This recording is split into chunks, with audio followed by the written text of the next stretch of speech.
Lors du dîner d'anniversaire de notre famille, mon père, Monsieur Dubois, se pencha vers moi, les serviettes toujours à la main. « Dis-moi, Camille, commença-t-il d'une voix calme mais ferme, les 200 000 € que je t'ai donnés, qu'en as-tu fait ?» La pièce se figea. Les fourchettes restèrent en l'air. Le sourire de ma mère, Madame Dubois, se brisa et le visage de mon frère, Antoine, se vida de toute couleur. Mon pouls martela mes tempes, mais je ne sciais pas. « Quel argent ?» demandai-je, en gardant ma voix posée.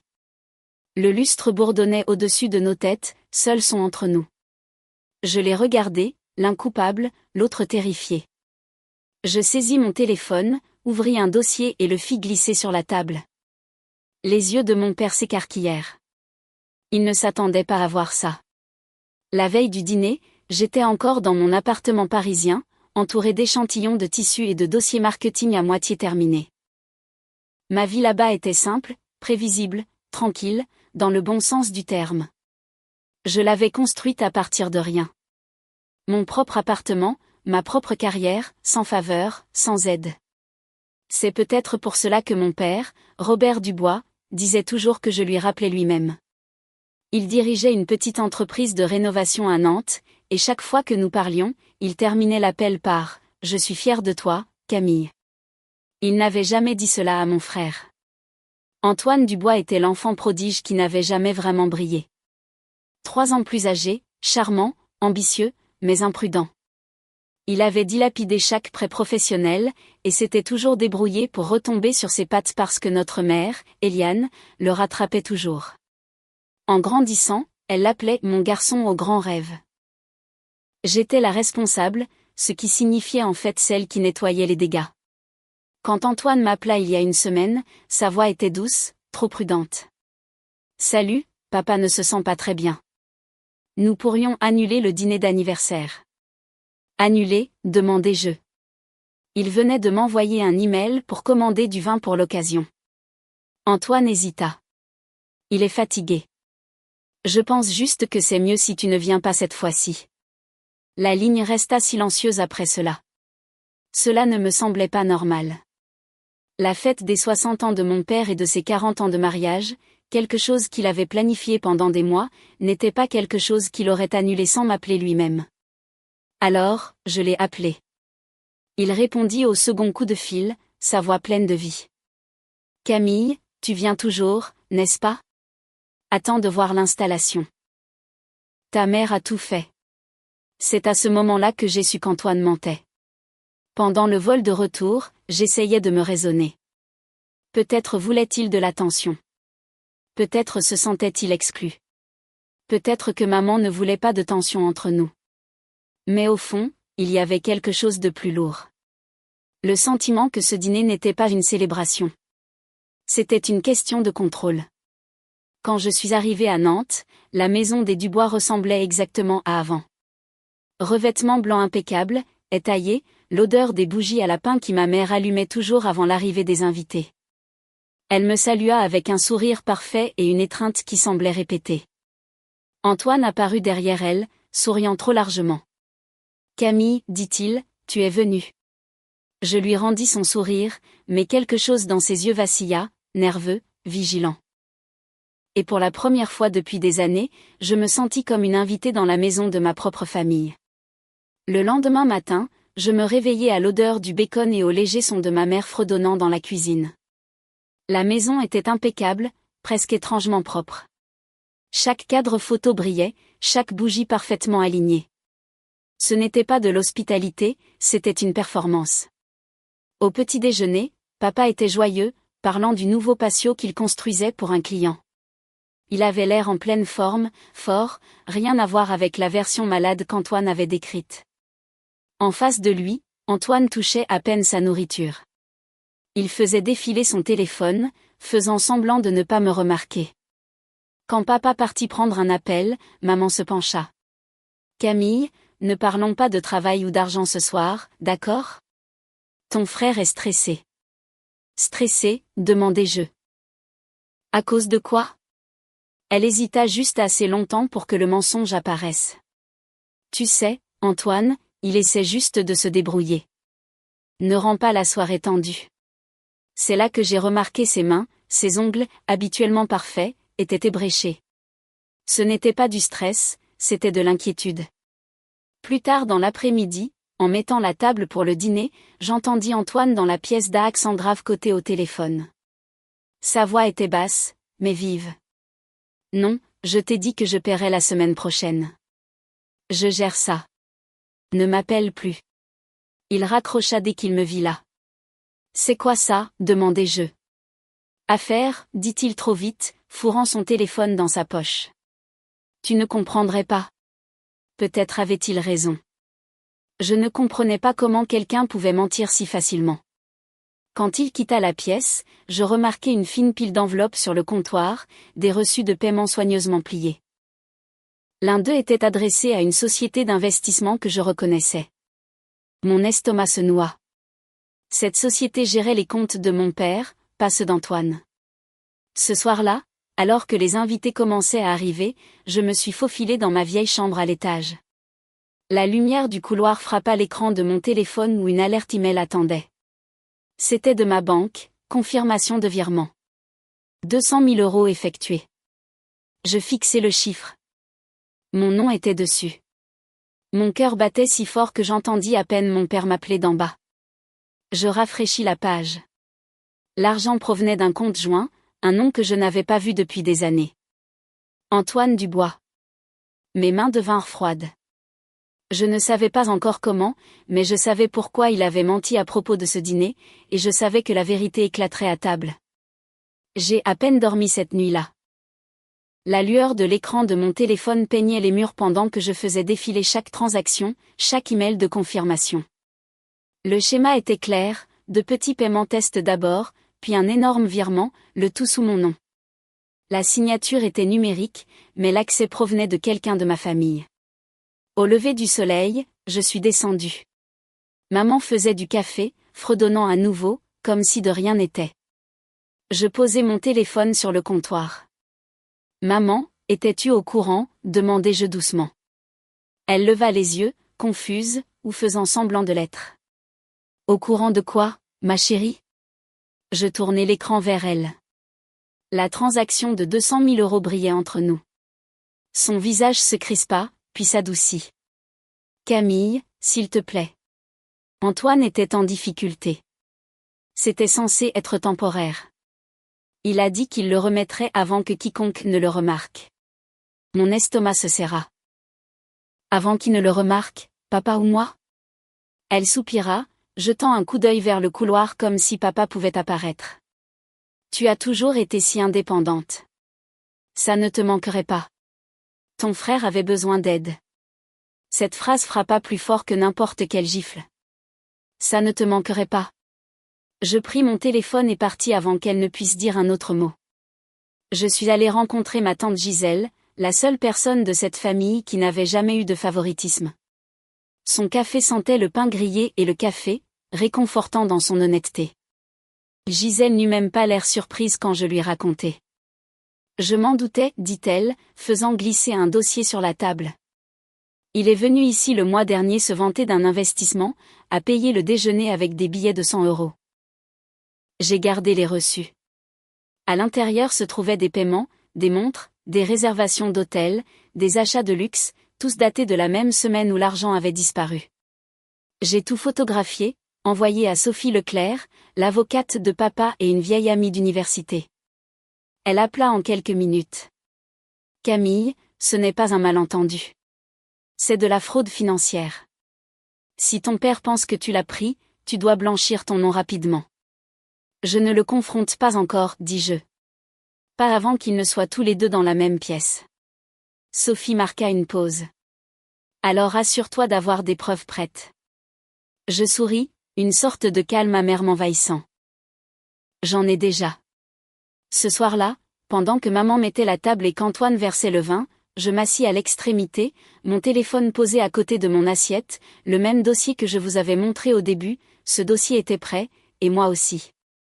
Le dîner commença comme toutes les autres célébrations familiales. Trop de vin, trop de rires polis, et juste assez de tension pour étouffer. Le lustre au-dessus de la table projetait une douce lumière dorée sur un festin que ma mère avait préparé comme une couverture de magazine. Saumon rôti, tarte au citron, argenterie si polie qu'elle nous reflétait nos visages. Papa avait l'air sincèrement heureux.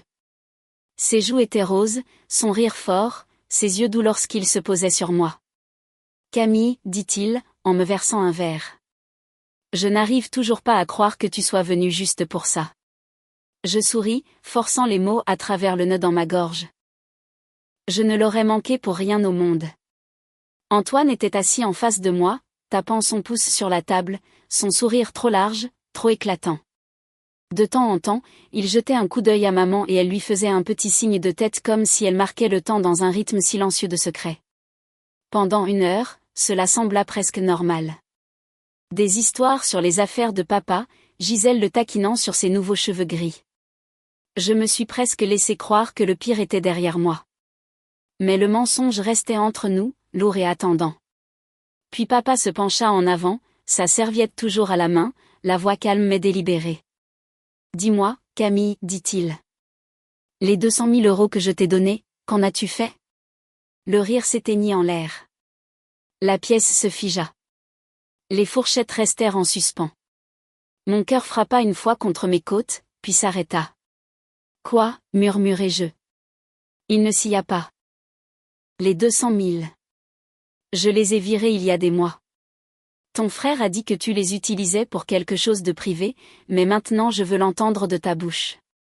Le visage de ma mère devint rigide. La main d'Antoine se serra autour de son verre de vin. J'avalai, sentant la chaleur monter dans mon cou. Quoi ? 200 000 €? Silence. Le lustre bourdonnait au-dessus de nos têtes, le son de son léger vrombissement devenant soudain assourdissant. Puis Antoine rit trop fort, trop forcé. Allez, papa. Camille a probablement oublié. Elle a tellement de choses à faire à Paris. Le regard de papa se tourna vers lui. Oublié ? 200 000 €, ce n'est pas de la petite monnaie. Le sourire d'Antoine vacilla. Je sentais que chaque invité nous observait, faisant semblant de ne pas écouter. Même tante Gisèle s'arrêta à mi-gorgée, ses yeux se plissant. Je n'ai jamais reçu cet argent, dis-je, stabilisant enfin ma voix. Si tu l'as envoyé, je n'en ai pas vu la couleur. Le front de papa se plissa. J'ai la confirmation, Camille. Le même compte que tu as utilisé pour le fonds de l'entreprise. C'était ton nom. Je pris une lente inspiration, forçant le calme sur la tempête dans ma poitrine. Alors peut-être devrais-tu regarder de plus près qui d'autre y avait accès. Maman se raidit. Robert, pas ici. Il se tourna vers elle, confus. Pourquoi pas ? S'il y a un problème, nous pouvons le régler. Antoine posa sa fourchette, le tintement aigu dans le silence. Papa, ce n'est pas grave. Je peux expliquer. Expliquer quoi ? Demandai-je, le coupant. Mes yeux se posèrent sur les siens. Le virement que tu as fait en utilisant mon nom, ou les factures d'hôtel qui sont arrivées juste après ? Il se figea. Papa se tourna brusquement vers moi. De quoi parles-tu ? Je pris mon téléphone, le déverrouillai et ouvris le dossier. Mes mains étaient stables maintenant. Je fis glisser l'écran sur la table vers lui. Tiens, chaque transaction, le même compte, le même horodatage, mais autorisé depuis l'adresse IP d'Antoine. Reçu, paiement, même des captures d'écran de ses appels avec la société d'investissement. Papa fit défiler, son visage se vidant de couleur. Antoine, tu as fait ça ? La voix d'Antoine se brisa. Papa, s'il te plaît. Ce n'est pas ce que tu penses. J'ai emprunté. J'allais le rembourser. Emprunter ? La voix de mon père s'éleva, vive et froide. Tu as falsifié l'accès de ta sœur et volé son argent. Maman bondit de sa chaise. Robert, arrête de crier. Il a fait une erreur. Une erreur, claqua papa. Eliane, tu étais au courant. Elle hésita, les larmes aux yeux. Il était endetté jusqu'au cou. Robert, je pensais que si Camille ne le découvrait jamais, personne ne serait blessé. Je ris, le son amer. Tu pensais que je ne le découvrirais jamais. Tu as signé mon nom. Tu l'as laissé tout prendre. Antoine se leva, les mains tremblantes. J'étais désespérée, Camille. Je ne voulais rien gâcher. Désespérée au point de laisser papa m'accuser de vol? Ma voix se brisa. Tu es resté là et tu m'as regardé me faire humilier pour quelque chose que tu as fait. Les invités étaient silencieux maintenant. Plus de bavardage, plus de tintements de verre, juste le son de mon père respirant lentement et furieusement. Il se tourna vers ma mère. Vous avez planifié ça tous les deux. Robert, s'il te plaît, murmura-t-elle. C'était pour notre famille. Il claqua sa main sur la table, les assiettes s'entrechoquant. Non, Eliane. La famille ne ment pas. La famille ne vole pas. La voix d'Antoine se fit plus petite. Papa, ne fais pas ça. Nous pouvons arranger ça. Papa sortit son téléphone. Tu as raison. Nous pouvons. Il composa sans hésitation. Oui, je dois signaler un vol. 200 000 €. Le cri de ma mère fut instantané. Robert, arrête. Ne lui fais pas ça. Il ne la regarda même pas, il s'est fait ça à lui-même. Antoine s'enfonça dans sa chaise, les mains sur son visage.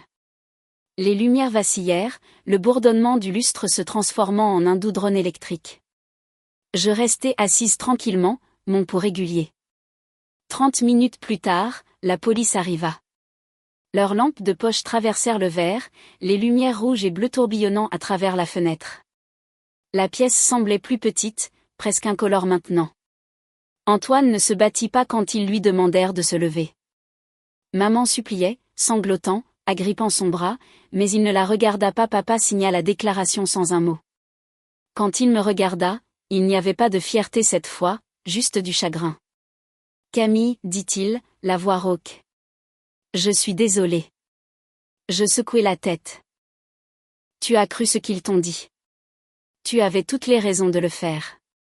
Il tendit la main vers la mienne, mais je la retirai doucement. Tu voulais savoir ce que j'avais fait de ton argent, dis-je. Je l'ai protégé d'eux. Les policiers emmenèrent Antoine. Maman suivit, criant des promesses que personne ne croyait plus. La porte claqua derrière eux, ne laissant que le silence et le faible écho des sirènes s'estompant dans la nuit. Tante Gisèle s'approcha, posant une main sur mon épaule. Tu as fait ce qu'il fallait, murmura-t-elle. Je baissai les yeux sur le dossier encore ouvert sur la table, l'écran s'assombrissant. Peut-être, dis-je doucement. Mais ça n'en a pas l'air. Papa s'enfonça dans sa chaise, se frottant les tempes. Je les ai élevés tous les deux, marmonna-t-il. Comment en sommes-nous arrivés là? Je ne répondis pas. Il n'y avait plus rien à dire. Dehors, les lumières de la voiture de patrouille se reflétaient sur la fenêtre. Le même scintillement froid qui venait autrefois de notre lustre. Et à ce moment-là, je réalisai quelque chose de simple et de définitif. Parfois, la justice ne ressemble pas à une victoire. Ça ressemble juste au silence. Les semaines qui suivirent ce dîner furent irréelles, comme marcher dans une maison qui sentait encore la fumée après que l'incendie ait disparu. Nantes était calme. Les gros titres s'estompaient. Les murmures en ville ne le faisaient pas. Le nom d'Antoine apparut dans les documents judiciaires, puis dans des conversations de pitié que ma mère ne pouvait plus contrôler. Papa géra tout par l'intermédiaire de Sophie Leclerc, son avocate. Les accusations étaient claires, usurpation d'identité, transfert non autorisé de fonds. Antoine évita la prison grâce à un accord de plaidoyer, mais l'ordonnance de restitution était ferme, rembourser chaque centime ou perdre tout ce qu'il possédait.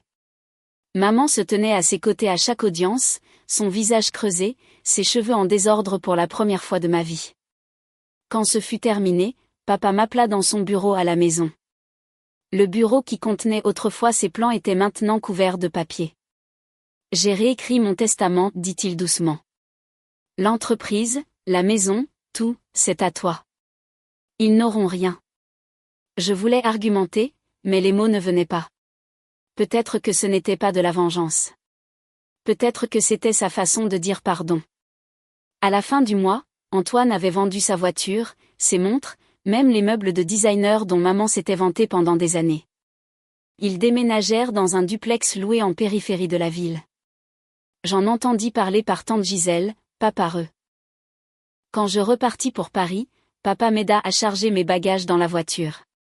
Le ciel était gris, une pluie fine brouillait l'allée. Il me tendit une enveloppe. À l'intérieur se trouvait un seul chèque, 800 000 euros.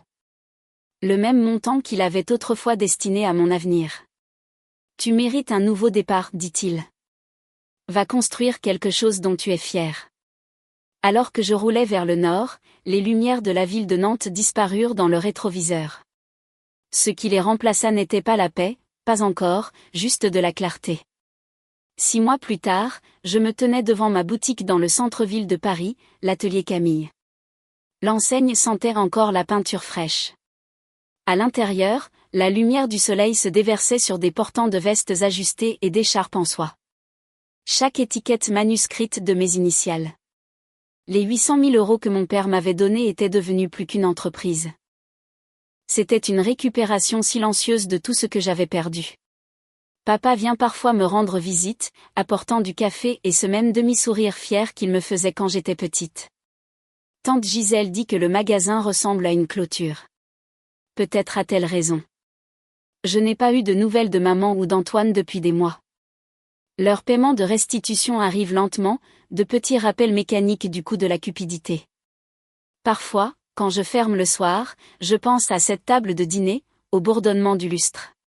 Au silence après que la vérité ait frappé. La trahison ne vous détruit pas toujours. Parfois, elle vous aiguise. Si jamais vous avez dû défendre votre nom contre votre propre famille, racontez-moi votre histoire dans les commentaires.